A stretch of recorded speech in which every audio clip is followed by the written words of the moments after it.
My name's Kelly Marie Blundell, and I'm the Lib Dem parliamentary candidate for the constituency of Lewes. And that covers Seaford, Polegate, Newhaven, and Lewes, as well as the surrounding villages.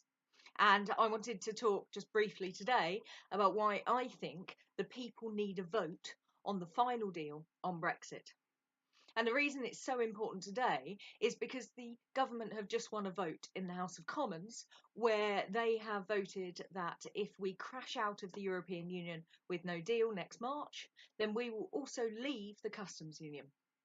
Now, that seems like a lot of detail to a lot of people, might not necessarily get that, but it is a critical issue. Now, first of all, Dominic Raab, the Brexit secretary, the man in charge of exiting the European Union in the government, says if we crash out with no deal, we will be in a state of emergency. So there is a significant threat to this country if we do not get an agreement with Barnier, with the EU.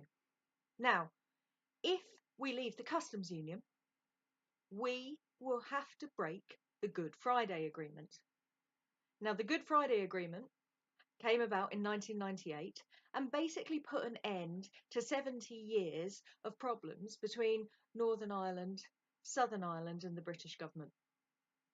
The border that was drawn up recognised initially that Northern Ireland was a member of British sovereignty. However, as we know from the 80s and the 90s, there was continuing political wrangling over that, which reached its height then. So the Good Friday Agreement put an end to that.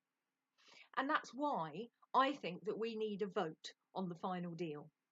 Do we leave the customs union and risk ending what has effectively been 20 years of peaceful trading, economic and political negotiations with Ireland?